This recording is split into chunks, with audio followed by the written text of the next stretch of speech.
A very good morning to all of you dear students. How are you students? I hope all of you will be fine. So students, in our last class we read about what do you mean by buoyant force. Buoyant force which is also known as upthrust. हमने अपनी last class में buoyant force की study की थी. Buoyant force जिसे हम upthrust भी कहते हैं. And after that we read about magnitude of buoyant force by doing one experiment. हमने magnitude of buoyant force को by one experiment explain किया था. And we are observe in this experiment. हमने इस experiment में ये observe किया कि suppose that कोई water container है जिसमें water fill है. As you know that what is buoyant force? किसी water में जब कोई object immerse है एंड हम ये देखते हैं कि लिक्विड में एक टेंडेंसी होती है कि वो ऑब्जेक्ट के ऊपर एक अपवर्ड डायरेक्शन में फोर्स अप्लाई करते हैं जो उस ऑब्जेक्ट जो उस वाटर में उस लिक्विड में इमर्स है. तो यहाँ पे लिक्विड बाय दिस लिक्विड जो इस ऑब्जेक्ट के ऊपर अपवर्ड डायरेक्शन में फोर्स लग रहा है. लिक्विड मीन्स यहाँ वाटर है. लिक्विड वाटर इस ऑब्जेक्ट के ऊपर जो अपवर्ड डायरेक्शन में फोर्स अप्लाई कर रहा है उस फोर्स को हम कहते हैं बायोंट force. This force is known as buoyant force and buoyant force also known as upthrust.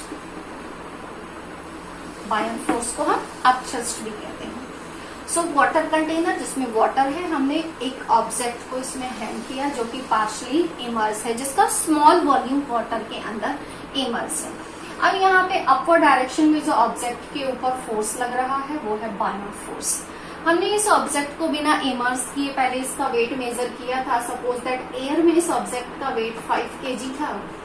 जैसे ही हमने इसका कुछ वॉल्यूम वाटर में इमर्स किया बाय स्प्रिंग बैलेंस इसका वेट मेजर किया 4 kg. इट मीन्स ऑब्जेक्ट को जैसे जैसे हम वाटर में इमर्स करते जाते हैं. इन अगर नेक्स्ट कंडीशन में हमने ये देखा था कि यहाँ ऑब्जेक्ट की स्मॉल वॉल्यूम वाटर में इमर्स थी. अब हम ऑब्जेक्ट का लार्ज वॉल्यूम वाटर में इमर्स करते हैं. इस कंडीशन में हम ये देखेंगे ऑब्जेक्ट का वेट और डिक्रीज हो जाएगा. इस एक्सपेरिमेंट में हमने ये एक्सप्लेन किया था कि जैसे जैसे ऑब्जेक्ट वाटर में इमर्स होती जाती है जैसे जैसे ऑब्जेक्ट का लार्ज वॉल्यूम वाटर में इमर्स होता जाता है वैसे वैसे उस ऑब्जेक्ट का वेट जो है वो लाइटर फील होने लगता है. ऐसा क्यों होता है? क्योंकि जितना ज्यादा वॉल्यूम वाटर में इमर्स होगा उसमें लगने वाले अपथ्रस्ट की बायोंट फोर्स की अमाउंट भी उतनी ही इंक्रीज होती जाएगी.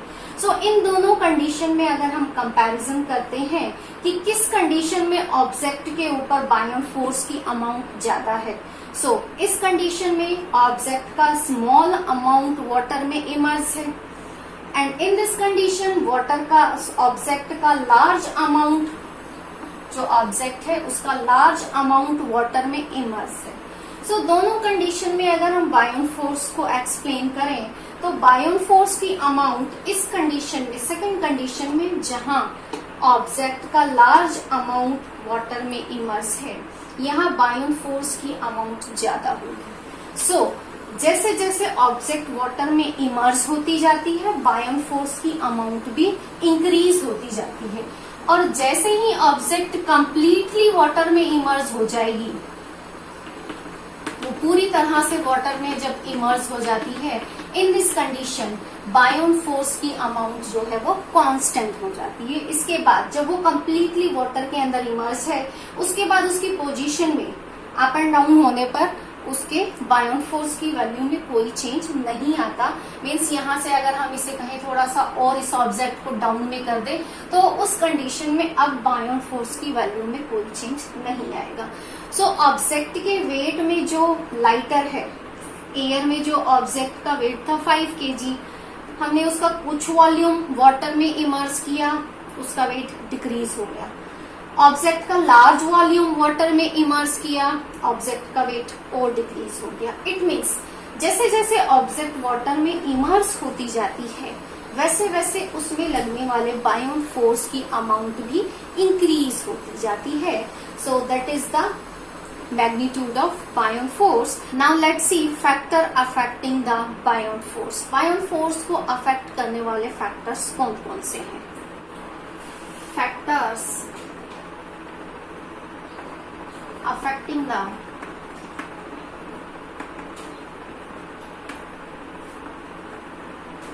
buoyant force.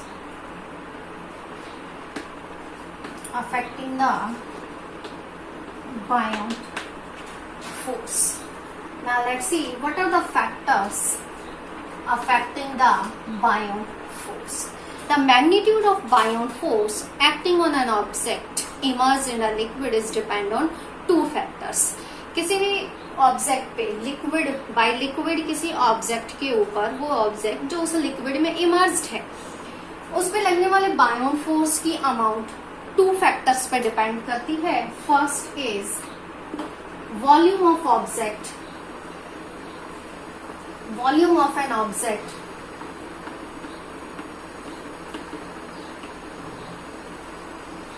immersed in liquid, and second is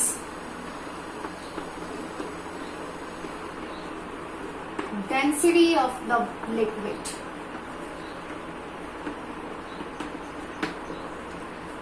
कोई ऑब्जेक्ट जो किसी लिक्विड में इमर्स है उसमें लगने वाले बायोन फोर्स की अमाउंट इन टू फैक्टर्स पे डिपेंड करती है. First volume of an object immersed in liquid. कोई लिक्विड है, सपोज दैट किसी कंटेनर में कोई लिक्विड है, उसके अंदर ऑब्जेक्ट का कितना वॉल्यूम इमर्स है. सपोज दैट यहाँ ऑब्जेक्ट का इतना वॉल्यूम इमर्स है तो उस ऑब्जेक्ट के ऊपर बाय दिस लिक्विड जो अपथ्रस्ट फोर्स अप्लाई होगा, जो बायोन फोर्स अप्लाई होगा, उसकी अमाउंट डिपेंड करेगी कि ऑब्जेक्ट का कितना वॉल्यूम उस लिक्विड के अंदर इमर्स्ड है. So volume of an object immersed in liquid, जितना ज्यादा ऑब्जेक्ट का वॉल्यूम वाटर के अंदर इमर्स्ड होगा ऑब्जेक्ट के ऊपर लगने वाले बायोन फोर्स की अमाउंट भी उतनी ही इंक्रीज होती जाएगी. जैसे जैसे इस ऑब्जेक्ट को हम अंदर पोर करते जाएंगे, अंदर की तरफ इसका लार्ज वॉल्यूम वाटर में इमर्स होता जाएगा, वैसे वैसे बाय लिक्विड उस ऑब्जेक्ट पे लगने वाले बायोन फोर्स की अमाउंट भी इंक्रीज होती जाएगी. सो अगर हम volume of an object immerse in liquid, कोई ऑब्जेक्ट जो लिक्विड में इमर्स्ड है उसका लार्ज वॉल्यूम इमर्स करते जाएंगे तो उस ऑब्जेक्ट पे बायोन फोर्स की अमाउंट भी इंक्रीज होती जाएगी. सपोज दैट इस ऑब्जेक्ट को अभी हमने हाफ इमर्स किया, अब इस ऑब्जेक्ट का लार्ज वॉल्यूम हमने इमर्स कर दिया, अब ये ऑब्जेक्ट इतनी इमर्स है, वॉल्यूम ऑब्जेक्ट का इंक्रीज कर दिया जो कि वाटर के अंदर इमर्स था. अब इस कंडीशन में, दोनों ही कंडीशन में हम ये देखते हैं यहाँ volume of an object immerse in liquid increase हो गया है, वाटर में जो ऑब्जेक्ट इमर्स है उसका वॉल्यूम इंक्रीज हो गया है, सो बायोन फोर्स की अमाउंट भी इंक्रीज हो जाएगी. नेक्स्ट कंडीशन है density of the liquid. Buoyant force की अमाउंट उस लिक्विड पे भी डिपेंड करती है जिस लिक्विड में वो ऑब्जेक्ट इमर्स है. अगर इस लिक्विड की डेंसिटी ज्यादा है तो बायोन फोर्स की अमाउंट भी इंक्रीज हो जाएगी, और अगर लिक्विड, जिस लिक्विड में कोई ऑब्जेक्ट इमर्स है उस ऑब्जेक्ट की डेंसिटी कम है तो बायोन फोर्स की अमाउंट भी डिक्रीज हो जाएगी. तो बायोन फोर्स की अमाउंट इन टू फैक्टर्स पर डिपेंड करती है. फर्स्ट, उस ऑब्जेक्ट का कितना वॉल्यूम लिक्विड के अंदर इमर्स्ड है. सेकेंड, जो लिक्विड हमने लिया है उस लिक्विड की डेंसिटी कैसी है, लेस है या मोर है, उस ऑब्जेक्ट की डेंसिटी कैसी है. So these are two factors affecting the buoyant force. Now let's see a very important topic of this chapter is Archimedes principle. Our next topic is Archimedes principle. Now let's see Archimedes principle. Archimedes principle, which is given by the scientist Archimedes. So what is Archimedes principle? Archimedes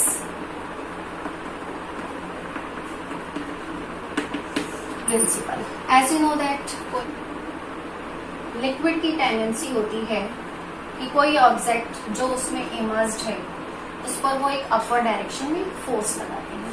so suppose हमने एक vessel लिया, vessel जिसमें हमने water fill किया है,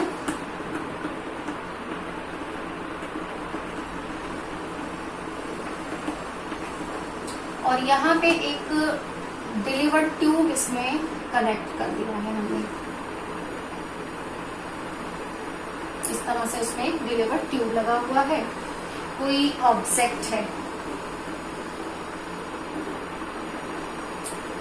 इसे hang कर रखा है। अब इस ऑब्जेक्ट को हम पार्शली, इसका कुछ वॉल्यूम वाटर में इमर्स कर देते हैं।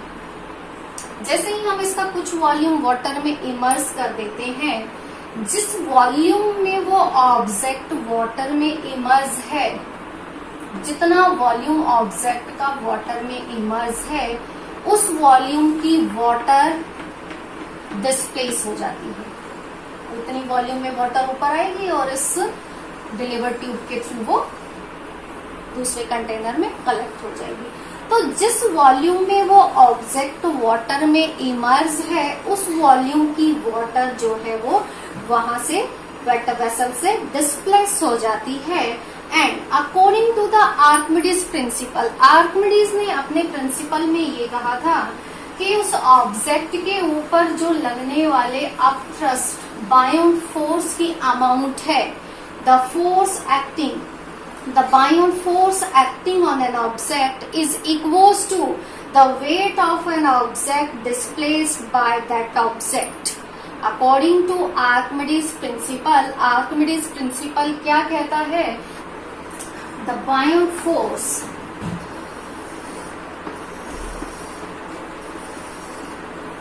acting on an object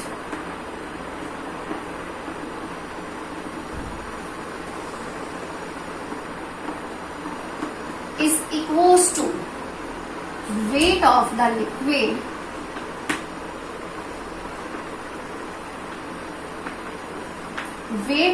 liquid displaced by